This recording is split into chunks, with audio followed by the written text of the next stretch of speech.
Documentos revelados en los últimos días dan a conocer la existencia de la aplicación de los denominados manuales de guerra no convencionales o golpe suave en Siria, Ucrania y Venezuela.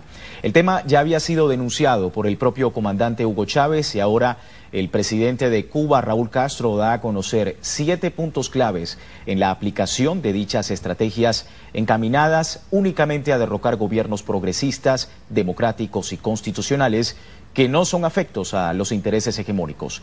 Veamos el siguiente material, producido por la televisión cubana, que revela el contenido de dichos manuales y la participación de las corporaciones mediáticas en la aplicación de la guerra no convencional o denominada golpe suave.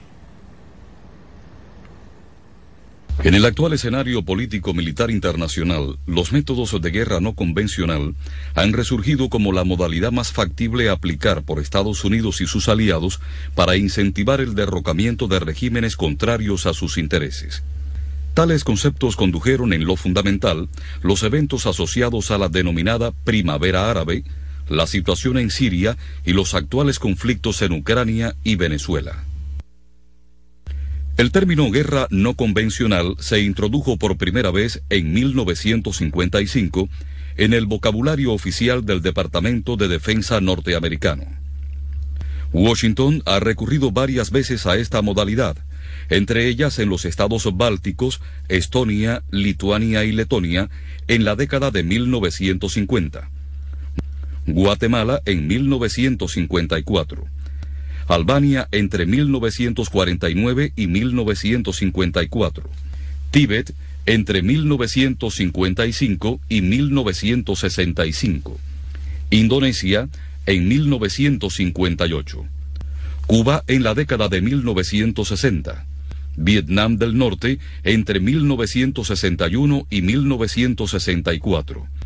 Así como en Nicaragua y Afganistán en la década de 1980.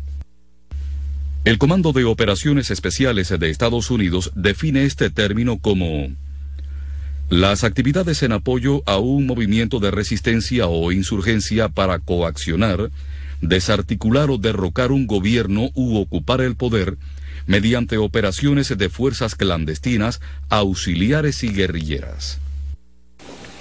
No pocas analogías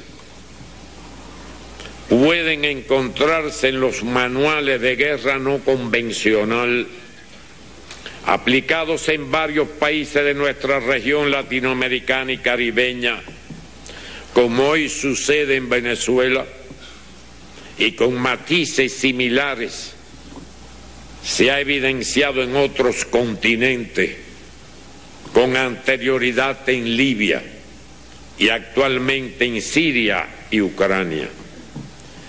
Quien tenga dudas al respecto, lo invito a hojear la circular de entrenamiento 1801 de la Fuerza de Operaciones Especiales Norteamericanas, publicada en noviembre del 2010 bajo el título La guerra no convencional. El referido manual plantea que la intención de Estados Unidos es explotar las vulnerabilidades psicológicas, económicas, militares y políticas de un poder hostil, desarrollando y sosteniendo a las fuerzas de resistencia a fin de lograr los objetivos estratégicos de Washington. Añade que el apoyo a los movimientos insurgentes implica el desarrollo de una fuerza de guerrilla clandestina que solo actuará si la resistencia transita hacia el conflicto armado. Precisa que una campaña de guerra no convencional se gesta con la combinación de dos factores. Primero, el conflicto armado, que normalmente tiene lugar en forma de guerrilla contra el aparato de seguridad de la nación e incluye operaciones centradas en degradar la moral, la cohesión y la efectividad operativa del adversario, así como separarlo de la población. Segundo, la subversión, que socava el poder del gobierno mostrándolo incapaz de conducir el país. Según este esquema, las acciones de la insurgencia parten de la insatisfacción con las condiciones políticas, económicas, sociales, administrativas o de otro tipo en el país, una aspiración nacional que pudiera ser la independencia, o el deseo de cambios ideológicos o de otra índole. Este manual presenta además 7 fases que sirven de guía para la planificación y ejecución de esta modalidad. Fase 1. Preparación. Comienza con una completa preparación de inteligencia sobre la situación operativa que incluye el estudio de las fortalezas y debilidades de la insurgencia y el gobierno, así como de las condiciones políticas, económicas y sociales del país. Fase 2. Contacto inicial. Implica el establecimiento de contacto con los líderes de estos movimientos para medir la compatibilidad de sus intereses y objetivos con los de Washington. Fase 3. Infiltración. Si se evalúa que la situación operativa es favorable, se coordina la infiltración de fuerzas especiales y suministros y se confirma la viabilidad del apoyo estadounidense. Fase 4. Organización. Definir y acordar un plan para organizar la resistencia y expandir sus acciones. Antes de que los opositores se involucren en acciones combativas, deben crear, con el apoyo de las fuerzas especiales norteamericanas, una estructura que les permita mantenerse en el combate y resistir la reacción del ejército local. Fase 5. Consolidación. Se incrementan la inteligencia, la contrainteligencia y las redes de alerta temprana. Se expanden los reclutamientos. Se desarrollan y perfeccionan las capacidades de información, desinformación y los actos de sabotaje. Crecen las redes de distribución de suministros y aumentan los programas de entrenamiento. Fase 6. Utilización. La resistencia inicia operaciones ofensivas de mayor alcance para lograr el efecto deseado. Otras actividades principales de esta fase son las operaciones militares de apoyo e información, centradas en la explotación informativa de los éxitos guerrilleros para aumentar la moral de las fuerzas de resistencia y erosionar la del adversario. Fase 7. Transición. Una vez que la resistencia llega al poder, se requiere un cambio de mentalidad que transite de la derrota del régimen adversario hacia la protección del nuevo gobierno. El imperio norteamericano ha declarado la guerra al mundo. Y es una guerra que, a diferencia de las guerras mundiales anteriores, de grandes ejércitos que invadían países, bombardeaban países, a excepción de Irak, pues esta guerra tiene distintas ramificaciones, distintas maneras de presentarse, distintas maneras de ser iniciada, guerras mediáticas, guerras psicológicas, guerras de inteligencia, de contrainteligencia, guerras sucias.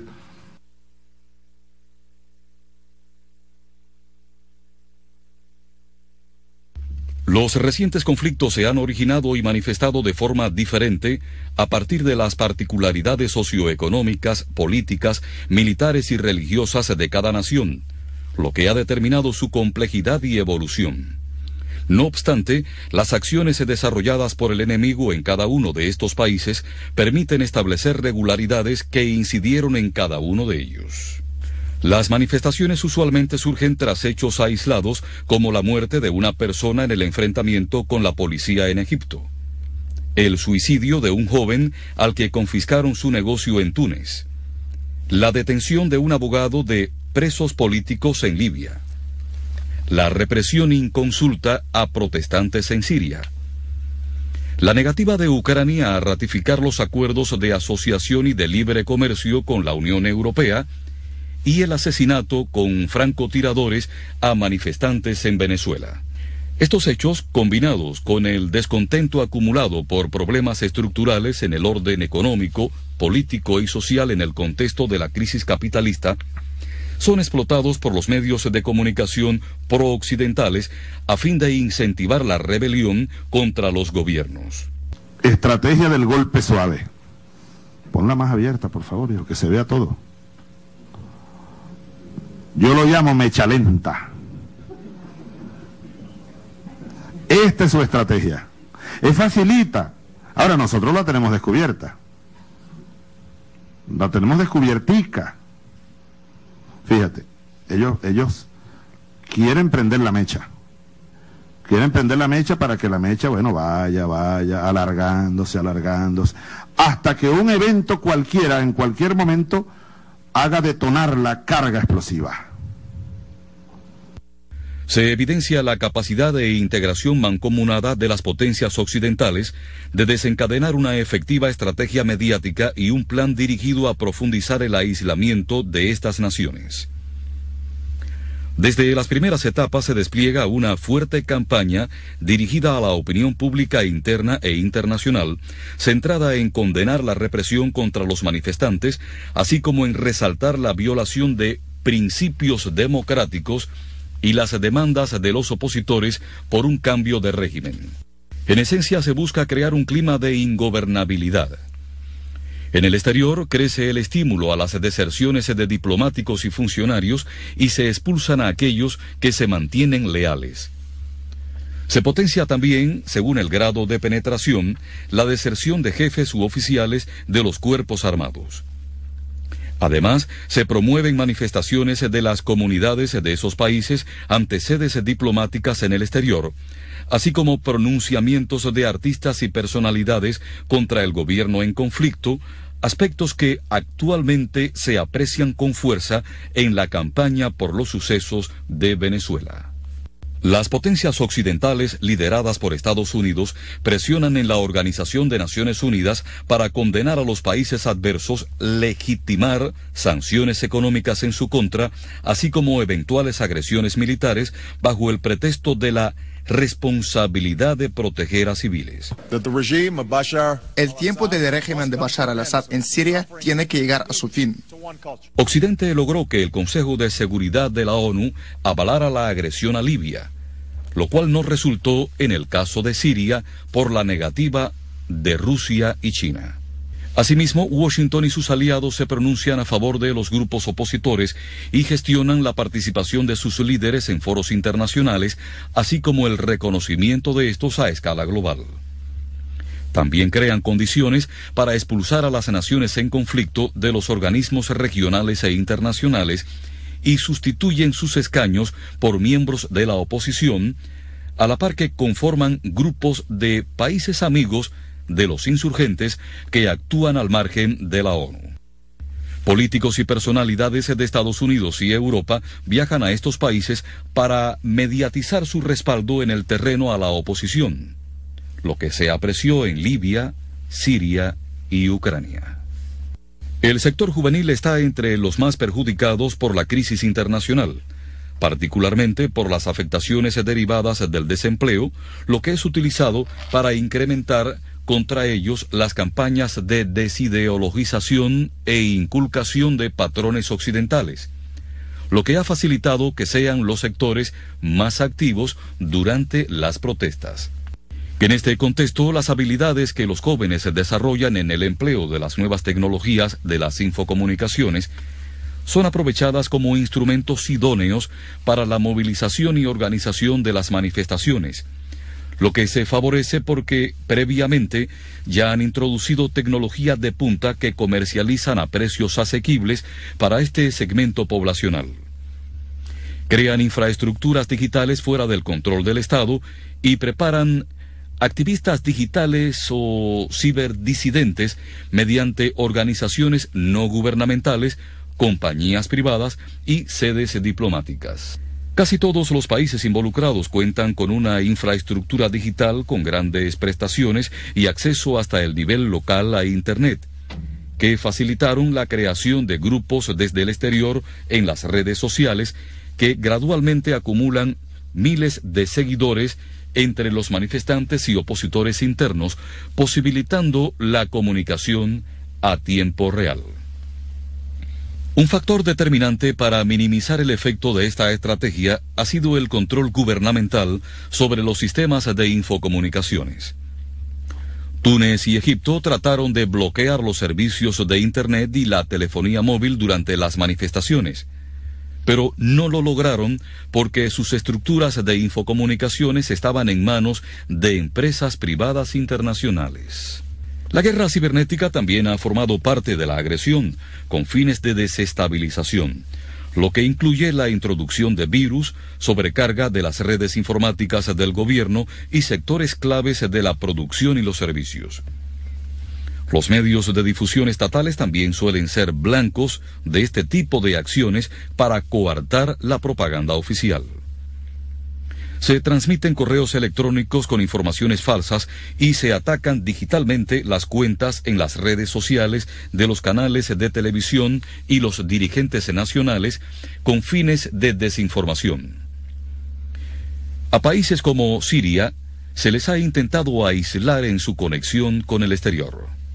Las medidas de este corte incluyen el embargo de divisas en el exterior, la confiscación de activos de funcionarios de estos países y la cancelación o negativa de visas para viajar a Estados Unidos, lo que se apreció en Libia, Siria y Ucrania. Otra modalidad es la entrega de parte de estos fondos a los grupos insurgentes, como se vio en el caso libio.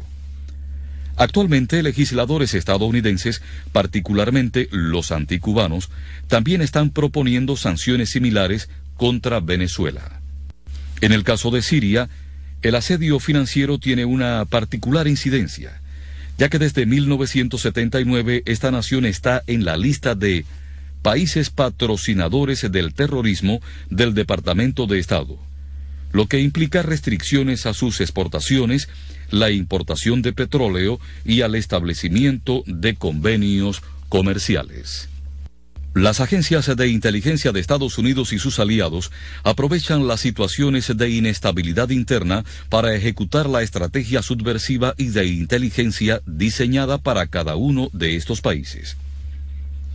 Previo a la agresión a Libia, la CIA se involucró directamente en el conflicto con misiones dirigidas a contactar a los rebeldes para evaluar sus fortalezas y debilidades, facilitar las deserciones, así como obtener información para asegurar los ataques aéreos. También pueden recurrir al secuestro y asesinato de dirigentes y funcionarios claves, como ha sucedido en Irak, Irán y Siria. Los esfuerzos estadounidenses para entrenar a opositores se centran fundamentalmente en el manejo de armas, tácticas de pequeñas unidades, operación de los equipos de comunicaciones satelitales, ataques a los sistemas de defensa antiaérea, la Fuerza Aérea y de comunicaciones. Cuando se inició la agresión a Libia, ya existía un movimiento armado contra el gobierno que, a pesar de su desorganización y falta de preparación, había logrado victorias militares y retenía porciones importantes del país, incluyendo la segunda ciudad, Benghazi. En este país, así como en Siria, Occidente y sus aliados se centraron en la infiltración de grupos paramilitares y de mercenarios terroristas vinculados a Al-Qaeda y otras organizaciones del extremismo islámico. En Venezuela han empleado también la opción del paramilitarismo, fenómeno autóctono de Sudamérica que tiene su expresión más concreta en las zonas fronterizas. Se disparó un plan de golpe de Estado para violentar a Venezuela y nosotros estamos neutralizándolo, estamos derrotándolo, pero falta consolidar la victoria sobre golpe de Estado. Estamos en momentos complejos, que nadie se confíe, que nadie se llame engaño. Estamos derrotándolo, pero no lo hemos derrotado todavía. Está en pleno desarrollo. Nos estamos jugando la vida de Venezuela. Nosotros somos los hijos de las cargas de caballería de Maíz Santa. Nosotros somos los del Caracazo, somos nosotros. Nosotros somos los hijos de Simón Bolívar. ¡Viva Venezuela! ¡Hasta la patria! ¡Hasta la victoria siempre! Bueno, allí veíamos una producción de la televisión cubana donde se evidencia la aplicación de los denominados manuales de guerra no convencionales o golpe suave aplicados en Siria, Ucrania y Venezuela. 7 puntos claves de la estrategia promovida por corporaciones mediáticas internacionales encaminadas únicamente a derrocar gobiernos progresistas y que no son afectos a sus intereses hegemónicos. Así finalizamos esta emisión de Telesur Noticias.